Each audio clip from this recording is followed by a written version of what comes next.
नमस्कार, मिथिला मंच न्यूज में आपका स्वागत है। मैं हूं मनोज और बड़ी खबर हम बता दें, दरभंगा सोना लूट कांड का मुख्य आरोपी गोलू पासवान और प्रिंस जो फरार बताया जा रहा था, दरभंगा पुलिस ने एसआईटी के साथ मिलकर दिल्ली के एक होटल से उसे गिरफ्तार किया।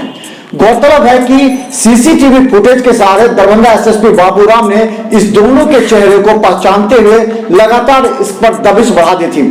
जिन लोगों की गिरफ्तारी के बाद पुलिस को सूचना मिली थी, उसके बाद दरभंगा पुलिस एसआईटी को लेकर के एक सप्ताह से दिल्ली में इस पर नजर रख रही थी और अंत में आज इसे गिरफ्तार किया। दरभंगा पुलिस उसे लेकर के दरभंगा पहुंच गई। तो हम बड़ी खबर बता दें, सोना लूट कांड का मुख्य आरोपी गोलू पासवान और प्रिंस दोनों को पुलिस ने गिरफ्तार कर लिया। ये दोनों वही शख्स हैं जो दरभंगा में 1 महीना रह करके पूरा रैकी की थी और इतने बड़े लूट घटना को अंजाम दिया था। देखिए आज की ये बड़ी खबर बता दें, बड़ी ब्रेकिंग खबर।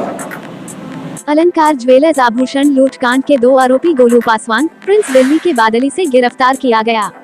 लूट के दौरान दुकान के अंदर हरे रंग के कपड़े वाला गोलू पासवान और लाल रंग के स्वेटर वाला प्रिंस। सीसीटीवी में इन दोनों की आई थी तस्वीरें। अभी तक गिरफ्तार किए गए आरोपियों ने भी इन दोनों की संलिप्तता की बात बताई थी। ये दोनों सुंदरपुर परमेश्वर चौक के पास कमरा किराए पर लेकर 1 महीना रहकर रैकी की थी। दरभंगा पुलिस और एसटीएफ द्वारा संयुक्त कार्रवाई करते हुए इन दोनों को दिल्ली से गिरफ्तार किया है।